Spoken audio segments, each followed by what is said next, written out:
Hello guys, today we're going to be talking about rocks and geography. Rocks are solid natural materials that make up the Earth's surface and interior. They come in many shapes, sizes and colors and are formed through various geological processes over millions of years. Understanding the different types of rocks and how they are formed is crucial for studying the Earth's history and composition. There are three types of rocks. It is igneous, sedimentary, and metamorphic. Igneous rocks form from the cooling and solidification of molten material, such as lava or magma. Sedimentary rocks are formed through the accumulation and consolidation of layers of sediment, such as sand, silt, or clay. Metamorphic rocks have been transformed by heat or pressure, changing their original mineral composition and appearance. Igneous rocks form from molten material. Igneous rocks are created when molten rock or magma cools and solidifies. Their appearance are they have a wide range of colors, textures, and compositions depending on the specific cooling. Examples are granite, obsidian, basalt. They're most of the types of igneous rocks. Sedimentary rocks formed from sediment. They are created when layers of sediment, such as sand, silt, or clay, are compacted. Layered structure. Sedimentary rocks often have a distinctive layer appearance, reflecting the different types of sediment that they have accumulated over time. Examples are limestone, sandstone, shale, and conglomerate. They are common types of sedimentary rocks. Metamorphic rocks. Metamorphic rocks are formed when other rocks are subjected to high temperatures and pressures, causing their material composition to change. The intense heat and pressure can cause the original rock to recrystallize, resulting in a new, more compact and durable rock type. Examples are slate, marble, and gneisses are common metamorphic rocks. The formation of rocks. Igneous formation.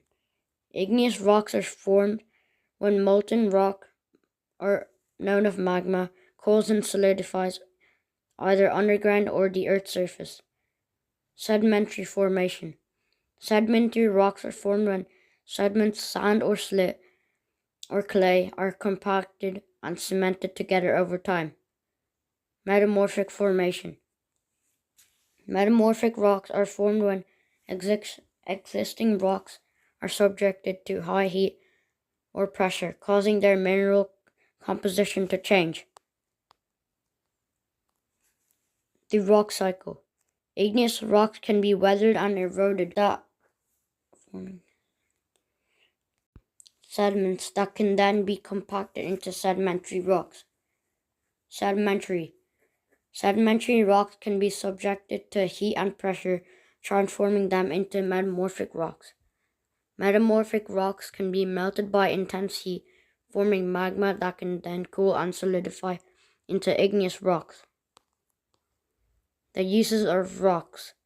Igneous rocks are mostly used for building materials, landscaping, and abrasives.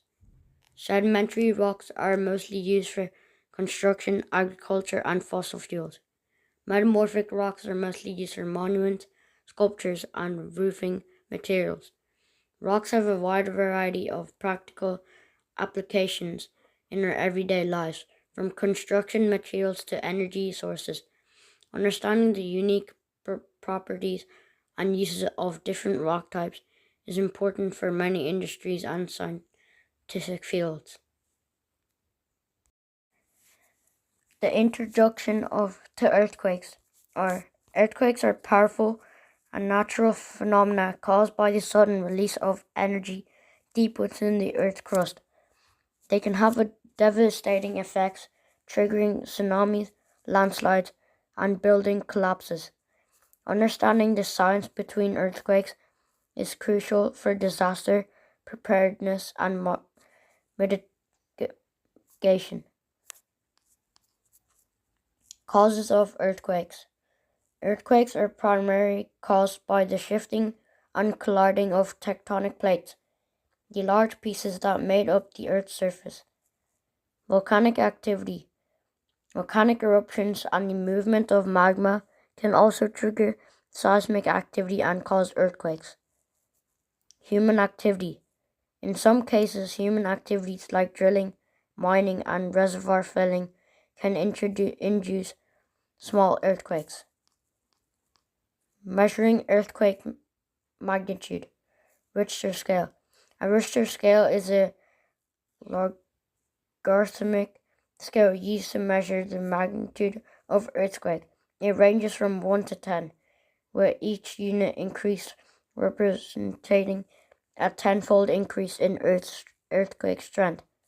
Seismographs. Seismographs are instruments that record the shaking and vibrations caused by earthquakes, allowing scientists to accurately measure their magnitude and location. Moment magnitude.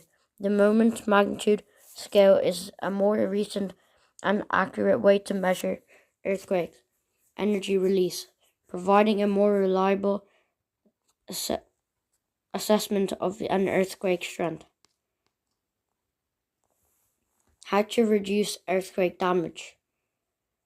Building codes and construction practices that prioritize earthquake-resistant design can significantly reduce the risk of damage and collapse during an earthquake.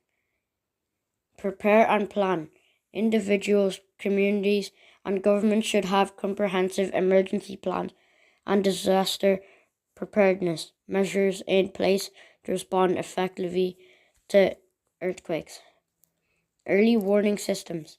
Advances in seismic monitoring and data analysis can provide early warning of impending earthquakes, allowing people to take protective actions. The focus on epicenter. Focus. The focus is a point within the Earth's crust where the earthquake originates. Epicenter. The epicenter is a point of the Earth's surface directly above the Earth's earthquake's focus. Long-term and short-term responses. Short-term responses. Immediate emergency response, rescue operations, and providing shelter and aid to affected communities. Recovery. Rebuilding infrastructure, restoring essential services, and supporting long-term recovery and resilience in impacted areas. Mitigation. Implementing policies, regulations, and initiatives to reduce the risk and impact of future earthquakes.